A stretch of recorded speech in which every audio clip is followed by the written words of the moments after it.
Hi, in front of me I have GARMIN Vivoactive 4 and I'm gonna show you how to soft reset this device.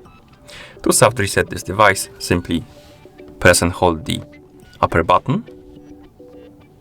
When this menu appears on the screen, tap on the power off option. Oh, my bad. The power off option, then tap on the check mark to confirm and wait until the watch turns off.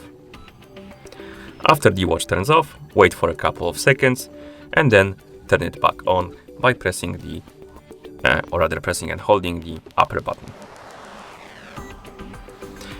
Once you see the Garmin logo, you can release the button and wait until the watch is done booting.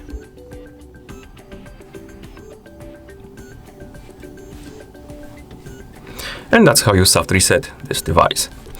Thank you for watching. If you found this video helpful, please consider subscribing to our channel and leaving the like on the video.